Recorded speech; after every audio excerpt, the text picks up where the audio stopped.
A community in mourning as funeral plans are now being made for two North Idaho firefighters murdered while responding to a wildfire near Canfield Mountain. Derek Dice is live in Coeur d'Alene tonight, where people are still in shock, still processing these killings that left two firemen dead and a third fighting for his life in critical condition tonight.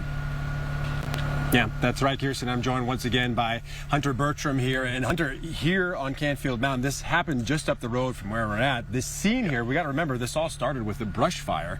And we haven't really seen so much of that firefighting planes and helicopters that we saw maybe an hour and a half ago. But that doesn't mean this investigation is calming down. Right. As you said, this is only the beginning stages of this investigation. We did see earlier today many different firefighting aerial vehicles were going around, and also up this road recently other vehicles have just went up in that area. But what we want to rehash is take a look at this video from yesterday, showing just the site of how much law enforcement there were in this area. I mean, over 300 is reported, different law enforcement agencies assessing the situation as it started. 121 firefighters responding to a brush fire shortly after they came along. The suspect now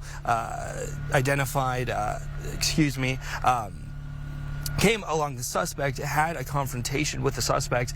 Then shortly after, the suspect shot those firefighters. Now today, the investigation, as you said, still really fresh, still very new, limited information. The motive right now, we are unsure what that might be. I think that's what's on everybody's minds at this point, is what would lead someone to want to set a fire and then ambush firefighters and law enforcement officers in a scene like this. Right, and a thing they did point out today at Kootenai County Sheriff Bob Norris, he said that the suspect has tried to become a firefighter in the past. He wanted to be a firefighter himself. They don't know, though, if that's a reason for why he targeted these firefighters or what might be the motive that pushed him to do this action. All right. With Hunter Bertram, I'm Derek Dice, live in Coeur d'Alene. Kirsten, let's send it back to you in the studio.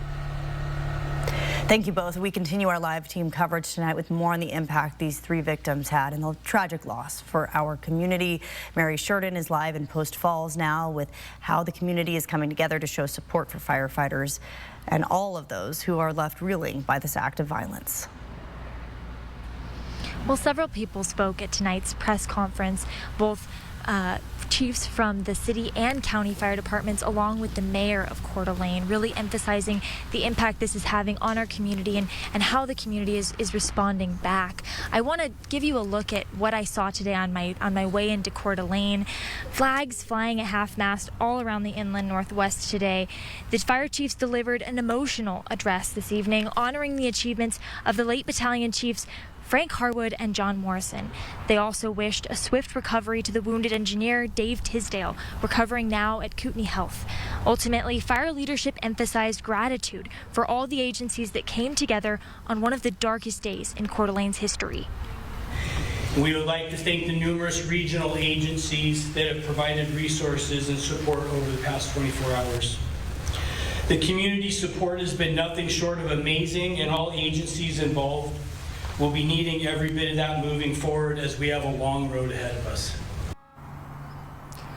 And we spoke earlier about those who were interested in donating to help support the recovery of these tragic events and donating to reputable fundraisers and nonprofits. And we learned today that the Innovia Foundation is encouraging individuals, businesses, and community organizations across North Idaho and the inland northwest to give. We'll have more information coming up on that shortly for you. For now, reporting live in Post Falls, Mary Sheridan, 4 News Now.